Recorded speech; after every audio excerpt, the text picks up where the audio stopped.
ప్రేమామయుడైన యేసుక్రీస్తు నామములో ఈ ఉదయకాల సమయములో మీ అందరికీ శుభాలు వందనాలు తెలియజేస్తున్నాను. ప్రియులారా, ఈరోజు దేవుని వాగ్దానము సామెతల గ్రంథము 22వ అధ్యాయము 6వ వచనము. బాలుడు నడవవలసిన త్రోవను వానికి నేర్పుము, వాడు పెద్దవాడైనప్పుడు దాని నుండి తొలగిపోడు. ప్రియ తల్లిదండ్రులారా, ప్రతి ఒక్కరూ మీ పిల్లలు చిన్నగా ఉన్నప్పుడే వారు నడవవలసిన మార్గమును వారికి బోధింపవలసిన వారిగా ఉన్నాము. ప్రియ తల్లిదండ్రులారా, మీ పిల్లలకు కోపము రేపక ప్రభు యొక్క శిక్షలోను బోధలోను వారిని పెంచవలసిన బాధ్యత తల్లిదండ్రుల పైన ఉన్నది. ప్రతి ఒక్కరూ నడవవలసిన మార్గము యేసు అనే మార్గము. యేసు ప్రభువారు, నేనే మార్గమును సత్యమును జీవమును, నా ద్వారా తప్ప ఎవడునూ తండ్రి యొద్దకు చేరలేడు. యేసు అనే త్రోవను మనము పరిచయం చేయవలసిన వారిగా ఉన్నాం.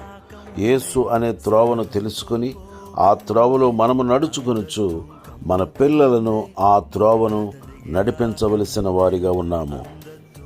మొక్కై వంగనిది మ్రానై వంగున అని సామెత ప్రకారముగా చిన్నప్పుడే మన పిల్లలను దేవుని సన్నిధిలో ఉంచవలసిన వారిగా పెంచవలసిన వారిగా మనమున్నాము. దేవునికి విరోధమైన క్రియలను, అవిధేయతను, పాపమును త్రుంచవలసిన వారిగా మనమున్నాము. మాదిరికరమైన తల్లిదండ్రులుగా మనము జీవించవలసిన వారిగా ఉన్నాము. అట్టి కృప దేవుడు మనకు అనుగ్రహించునుగాక. దేవుడి మాటలు మన కొరకు దీవించునుగాక. ఆమేన్. దయగల మా తండ్రి, ప్రేమగల మా యేసు ప్రభువా, నిన్ను స్తుతిస్తున్నాము. నీ మార్గములో మేము నడుచుచు నీ మార్గమును మా పిల్లలకు నేర్పించి నీ మార్గములో నడిపించే వారముగా మేము జీవించినట్లు సహాయము చేయమని క్రీస్తు యేసు పరిశుద్ధమైన నామములో ప్రార్థన చేసి అడుగుచున్నాను తండ్రి. ఆమేన్.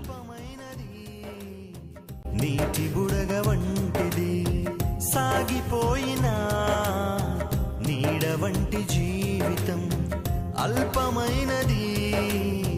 నీటి బుడగ వంటిది తెరిచి ఉంది తీర్పు ద్వారం, మార్పులేని వారి కోసం. తెరిచి ఉంది తీర్పు ద్వారం, మార్పులేని వారి కోసం.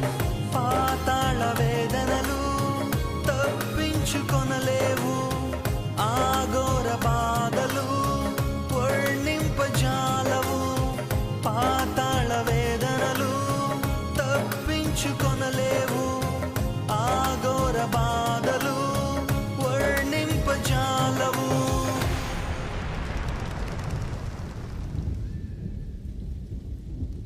దుర్దినములు రాకముందే, సర్వం కోల్పోకముందే, అంధత్వం కమ్మకముందే, ఉగ్రత దిగిరాకముందే. అంధత్వం కమ్మకముందే, ఉగ్రత దిగిరాకముందే.